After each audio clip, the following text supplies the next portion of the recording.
We've heard a lot about data breaches in the past year.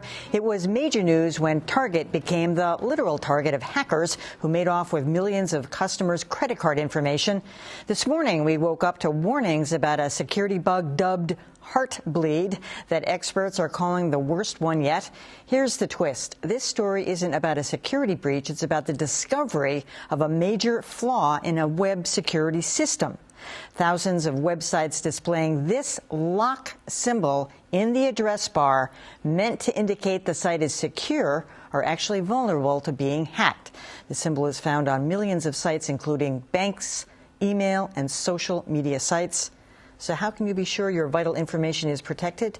Dan Primack is a senior editor of Fortune.com. Welcome back to Greater Boston. Thanks for having me. So the complicated thing about this is it's not actually a breach. It's the discovery of a bug that could potentially be. Yeah, it's a hole instead of a hack. Now, it's entirely possible that hackers have been aware of this, and we're talking about a hole that apparently goes back to 2011. And there's evidence that hackers at least knew about it, or some hackers knew about it. But again, yeah, this is a problem with the code rather than people trying intentionally to break in and breaking something that existed, like we saw with Target. Okay, so we don't, as far as you know, there's been no reports of actual hacking in and no reports. Of course, we often hear about identity fraud or, passwords being stolen or people having money stolen out of accounts, et cetera, and sometimes those are unsolved.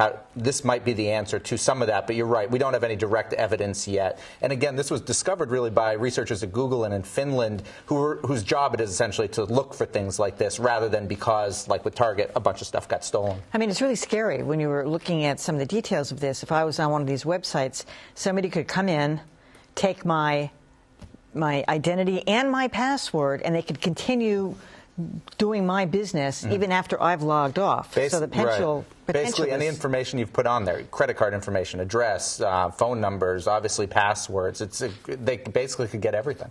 And so what are they doing to fix this?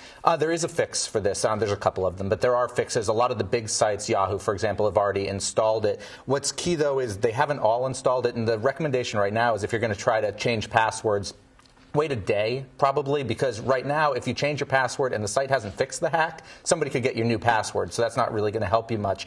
The other thing that's important is a lot of these services or places you use are going to send you an email, probably saying change your password. Just be incredibly careful that it is actually the provider who sent it to you. For example, if you click through, check the URL. If it's Yahoo, for example, make sure it says at top www.yahoo.com and not something that looks like that but is a little bit different. That's a good point, because even around here we sometimes get these emails from IT support. Right. And you just put in your email and your and today's a very good day for people to do that who are going fishing for that. People just blindly do it, and it turns out it's somebody else. But I mean, some of the big banks, wouldn't they send out an email? Wouldn't they have done that first thing this morning? I mean, I don't know. Well, Bank not first. America, They would have done it once they had it fixed. And the fix is a little bit complicated. And particularly if you're a bank who's got extra layers of encryption, every bank is different. In fact, some banks won't be affected by this because they've got their own sorts of encryption, which are different. But yeah, it's a question of how long does it take to get it fixed, and also where's all the hosting. In other words, your system might be like this, but you might do some of your hosting outside. The host has to fix it. It can be complicated, which is why people are saying, really, by this time tomorrow, everything should be fixed. I mean, does this just play into the fears of all the Luddites who still trot down to the bank with their cashier's checks or whatever and their cash in their pocket and pay their bills? I mean, because so many people have moved completely online, paying and every other transaction. Yeah, I mean, look, for banks, though, it's probably no different, right? If somebody goes and physically robs the bank, you still have FDIC insurance. If somebody goes into your online bank account and robs you, you have FDIC insurance. So that's probably not too different. But yeah, look, I mean, anytime you make a digital transaction, there is inherently a risk to it. And this is one example, and I guarantee within the next few months or next year, there will be another something like this. I never knew what that symbol meant, because there's, like on Bank of America, there's actually like a little miniature, what do you call it, lock. Right. So you can tell that that's a lock thing. This is called OpenSSL. That's the purpose of the code. And within OpenSSL, when your account talks, they call that a heartbeat, the communication between the two, which is why this is being called Heartbleed. All right, Dan Primack, thanks for joining us. Thank you. Appreciate it.